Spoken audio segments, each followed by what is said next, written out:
Good morning students. हम last class में हिमालय अपवा तंत्र के बारे में पढ़ रहे थे और हमने पढ़ा था कि ये कैसे हुआ।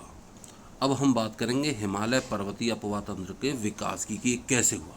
तो हिमालय पर्वतीय नदियों के विकास के बारे में मतभेद है, या हालांकि वैज्ञानिक मानते हैं कि मायोसीन कल्प, देखिए मैं आपको बता दूं, पृथ्वी से उत्पत्ति से लेकर वर्तमान तक के जो टाइम पीरियड है इसको हम भौगोलिक कालक्रम में अलग अलग कालों में बांटते हैं, जिनमें मायोसीन, प्लास्टोसीन, ईओसीन, बहुत सारे इसके टाइम पीरियड है, जिनके बारे में अपन जो अपनी सेकंड बुक है ना भौतिक भूगोल, उसमें पढ़ेंगे अच्छे तरीके से।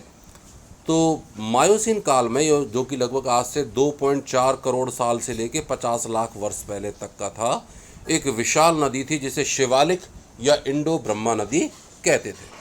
यह हिमालय के संपूर्ण अनुदैर्घ्य विस्तार के साथ आसाम से पंजाब तक बहती थी। यानी हिमालय के साथ, जहाँ पे आज हिमालय है, वहाँ पर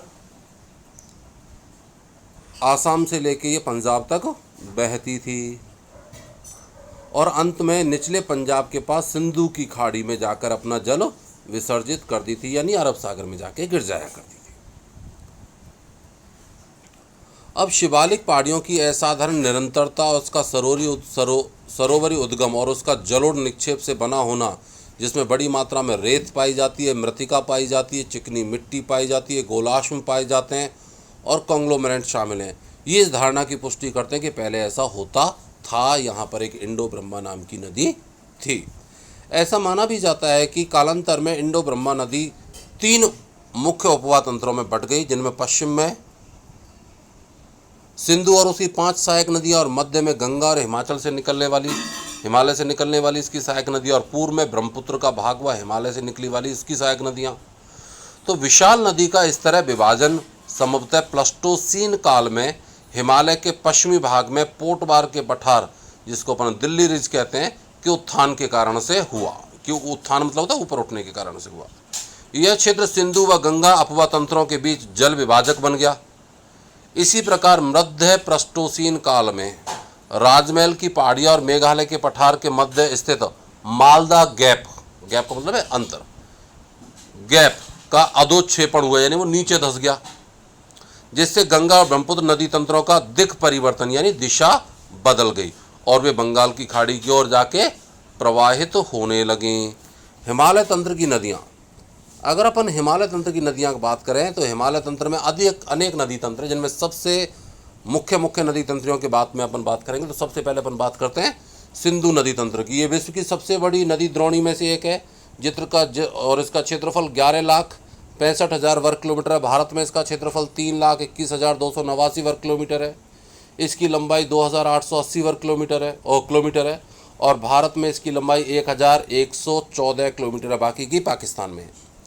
भारत में ये हिमालय की नदियों में सबसे पश्चिम की है। इसका उद्गम तिब्बत क्षेत्र के कैलाश पर्वत श्रेणी में बोखर चू के निकट हिमनद है, एक बर्फ का नदी है। 31 डिग्री 15 मिनट से लेके और 80 डिग्री 40 मिनट पूर्वी देशांतर से होती हुई ये 4,164 मीटर की ऊंचाई पर स्थित है। तिब्बत में से सिंगी खम्बान कहते हैं, जिसका मतलब होता है शेरमुख। लद्दाख व जास्कर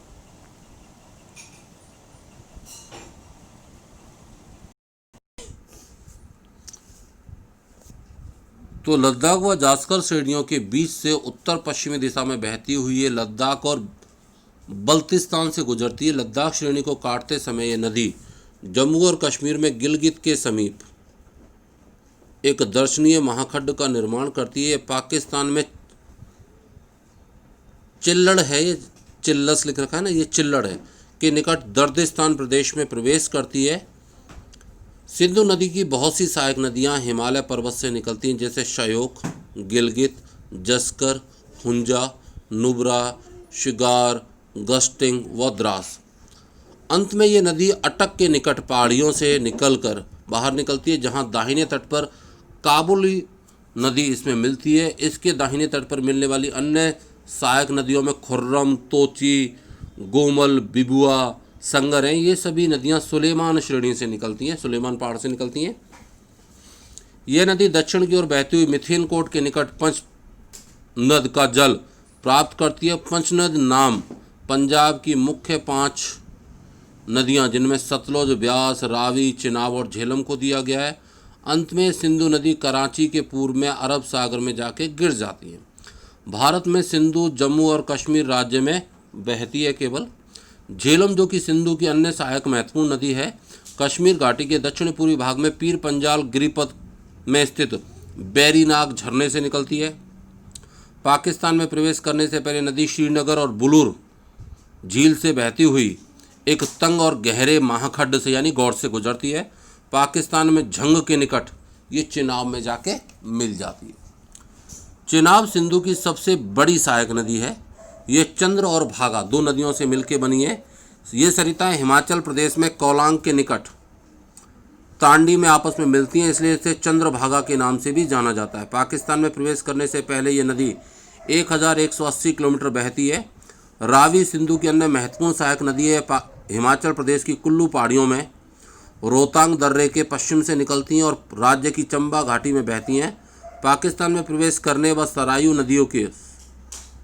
नदी के निकट चिनाब नदी में मिलने से पहले नदी पीर पंजाल के दक्षिण पूर्वी भाग में धौलाधर के बीच प्रदेश में बहती है या प्रवाहित होती है। व्यास सिंधु की अन्य महत्वपूर्ण सहायक नदी है जो समुद्र तल से 4000 मीटर की ऊंचाई पर रोहतांग दर्रे के निकट व्यास कुंड से निकलती है। यह नदी कुल्लू घाटी से गुजरती है और धौलाधर श्रेणी में कांती और लारगी में महाखड्डों का निर्माण करती है। यह पंजाब के मैदानों में प्रवेश करती है जहां पर हरिकेज के पास सतलज नदी में जाके मिलती है। सतलज नदी तिब्बत के और इसी सतलज नदी जो हरिके बैराज है ना, जहाँ पर ये सतलज नदी मिलती है, यहीं पर इंदिरा गांधी नहर, यहाँ से एक बांध बनाया हुआ है हरिके बैराज, वहीं से इंदिरा गांधी नहर निकलती है। इंदिरा गांधी नहर को पानी मिलता है, राजस्थान नहर जिसको आप कहते हैं। तो सिंधु नदी तिब्बत में 4555 मीटर की ऊंचाई पर मानसरोवर के निकट राक्षस ताल से निकलती है, जहाँ इसे लांगचेन खंबाब के नाम से जाना जाता है। भारत में प्रवेश करने से पहले 400 किलोमीटर तक ये नदी सिंधु के समानांतर बहती है और रोपड़ में एक महाखड्ड से निकलती है। हिमालय पर्वत श्रेणी में शिपकीला से बहती हुई पंजाब के मैदानों में घुसती है या प्रवेश करती है। ये एक पूर्ववर्ती नदी है, यानी हिमालय से पहले की नदी है। यह अत्यंत महत्वपूर्ण सहायक नदी है क्योंकि भांकड़ा नागल परियोजना के नहर तंत्र के लिए पानी उपलब्ध कराती है, यानी उस नहर तंत्र का ये पोषण करती है। गंगा नदी तंत्र अपनी द्रोणी और सांस्कृतिक महत्व दोनों के दृष्टिकोण से गंगा भारत की सबसे महत्वपूर्ण नदी है। नदी उत्तराखंड राज्य के उत्तरकाशी जिले में गोमुख के निकट गंगोत्री हिमनद से 3900 मीटर की ऊंचाई से निकलती है। यहाँ ये भागीरथी के नाम से जानी जाती है। मध्य व सिंधु हिमालय श्रेणियों को काटकर तंग महाखड्डों से गुजरती है। देवप्रयाग में भागीरथी अलकनंदा से मिलती है और बाद में गंगा कहलाती है। अलकनंदा नदी का स्रोत बद्रीनाथ के ऊपर सतोपद हिमालय है। ये अलकनंदा धौली और विष्णु गंगा धाराओं से मिलकर बनती है, जो जोशीमठ या विष्णु प्रयाग में आके मिलती हैं। अलकनंदा की सहायक नदी पिंडार है, जो कि उससे कर्ण प्रयाग में मिलती है, जबकि मंदाकिनी या काली गंगा इसको रुद्र प्रयाग में मिलती है। गंगा नदी हरिद्वार के मैदानों में प्रवेश करती है और यहाँ पहले ये दक्षिण की ओर और फिर दक्षिण पूर्व की ओर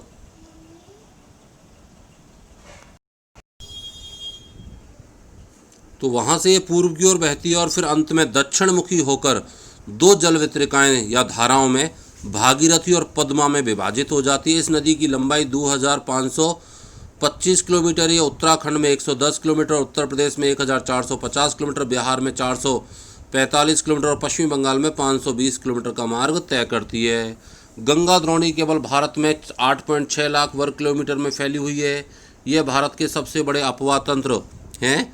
उत्तर में हिमालय से निकलने वाली बारहमासी और अनित्यवाही नदियाँ और दक्षिण के प्रायद्वीप से निकलने वाली अनित्यवाही नदियाँ इसमें शामिल हैं। सोन नदी इसके दाहिने किनारे पर मिलने वाली सहायक नदी है। बाएं तट पर मिलने वाली अन्य महत्वपूर्ण नदियों में रामगंगा, गोमती, घाघरा, गंडक, कोसी व महानंदा है। सागर द्वीप के निकट अंत में यह नदी बंगाल की खाड़ी में जाके गिर जाती है। यमुना गंगा की सबसे पश्चिम में और सबसे लंबी सहायक नदी है। इसका स्रोत यमुनोत्री हिमनद है। जो हिमालय में बंदरपूंछ श्रेणी के पश्चिमी ढाल पर 6316 मीटर की ऊंचाई पर स्थित है। प्रयाग इलाहाबाद में इनका संगम होता है। प्रायद्वीपीय पठार से निकलने वाली चंबल, सिंध, बेतवा व केन यमुना की सहायक नदियां हैं जो इसके दाहिने तट पर मिलती हैं, जबकि हिंडन, रिंद, सैगर, वरुणा आदि सहायक नदियां इसके बाएं तट पर मिलती हैं। अधिकांश जल सिंचाई उद्देश्यों के लिए पश्चिमी और पूर्वी यमुना नहरों के द्वारा तथा आगरा नहर में आता है। चंबल नदी मध्य प्रदेश में मालवा के पठार में महू के निकट निकलती है और उत्तर मुखी होकर एक माखड्ड से बहती हुई राजस्थान में कोटा पहुंचती है, जहां पर गांधी सागर बांध बनाया गया। कोटा से बूंदी, सवाई माधोपुर, धौलपुर होती हुई यमुना नदी में मिल जाती है।